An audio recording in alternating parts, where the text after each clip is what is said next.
Hello friends, आज हम लोग करने वाले हैं द लोटस ईटर्स, जो कि एक पोएम है। It is written by Alfred Lord Tennyson.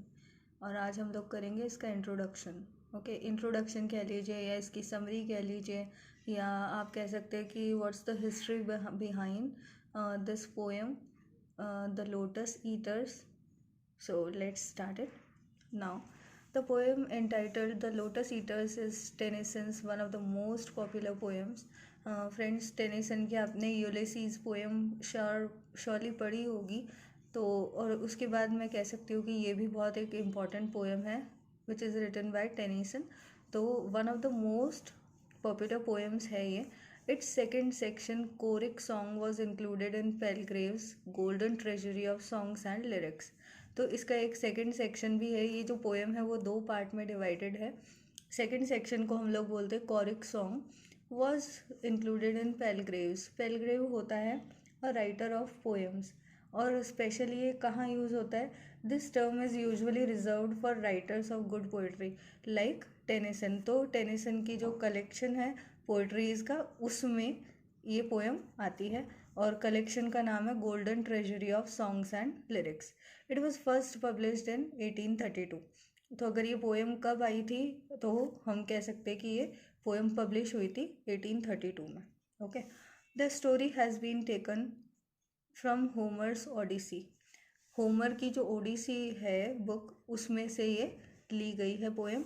और बुक नंबर कौन सी है, नंबर 9, और उसका पार्ट नंबर है 82.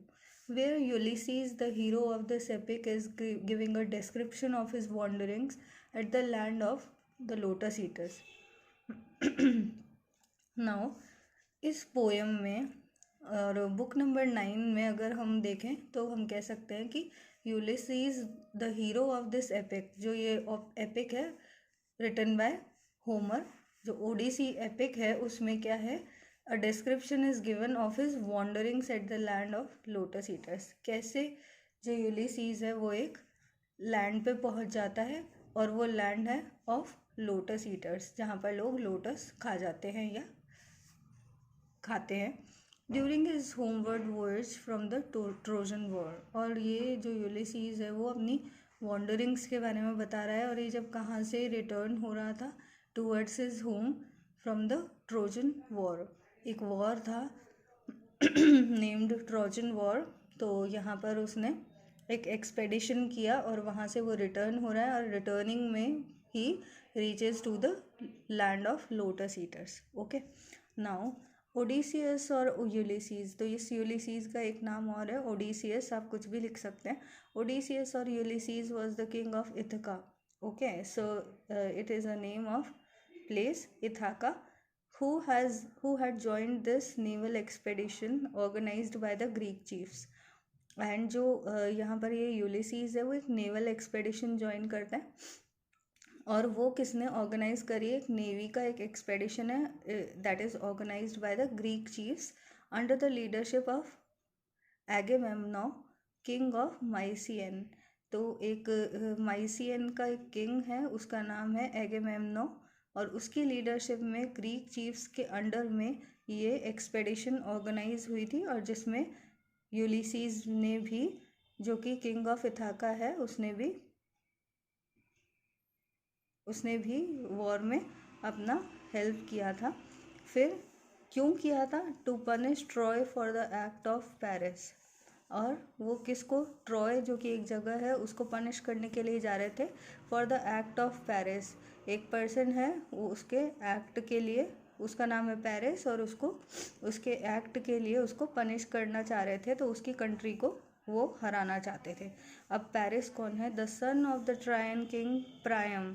अब जो ये पेरिस है वो किसका बेटा है, it is he is a son of Trojan king, and Trojan is a name of place, और उस राजा का नाम क्या है, Priam. In carrying off Helen. और इस पेरिस ने क्या करा था, इस पेरिस ने हेलेन को क्या किया था, स्वे कर दिया था. Wife of Menelaus, king of Sparta. King of Sparta की जो वाइफ है वो है हेलेन, और हेलेन को पेरिस ने क्या किया था, स्वे किया था, परसुएड किया था. फिर वो दोनों क्या हुए थे, वो दोनों स्पार्टा से भाग गए थे। The war which lasted 10 years was undertaken for the recovery of Helen.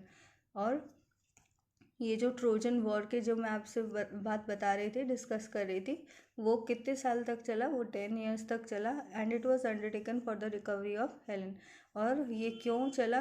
Because they wanted to recover Helen, they wanted her to be back in the land of Sparta who was given to Paris by the goddess Aphrodite. और ये जो Helen है वो उसको किसने Paris को दिया था?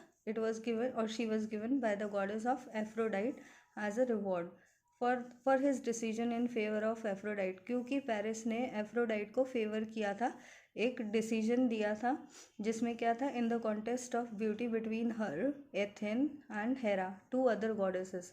तो एफ्रोडाइट ने खुश होकर एज अ रिवॉर्ड किसको दिया? हेलेन को दिया, पेरिस को। That's why Paris was able to persuade और change the mind of Helen. तो ये था इंट्रोडक्शन इस पोएम का कि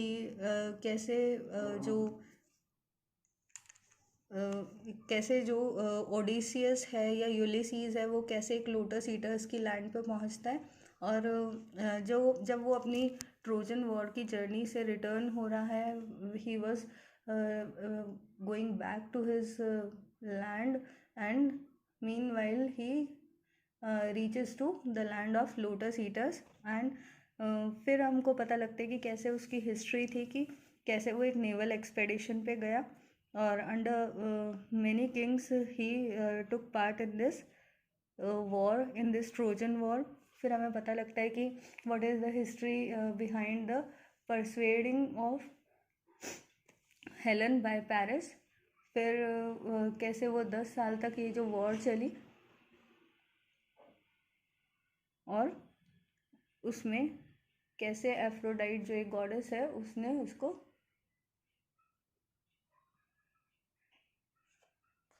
एज अ रिवॉर्ड पेरिस को, हेलेन को दे दिया। तो कैसे इस ट्रोजन वॉर को जो 10 years तक चला उसमें they wanted to defeat Helen of Troy, they wanted to defeat Troy and they wanted to get her back। Okay, so that was the history behind this poem, or we can say this writing of Alfred Lord Tennyson। I hope आपको ये poem, इसकी summary, इसका introduction समझ में आया होगा। Okay, until we meet again, bye bye. और अगर आपने अभी तक भी मेरे चैनल को सब्सक्राइब नहीं करा है तो उसे जाकर सब्सक्राइब करें। और आप कमेंट सेक्शन में बता सकते हैं कि आपको नेक्स्ट कौन से टॉपिक समझने हैं मेरे यूट्यूब वीडियोस में। Okay, bye bye.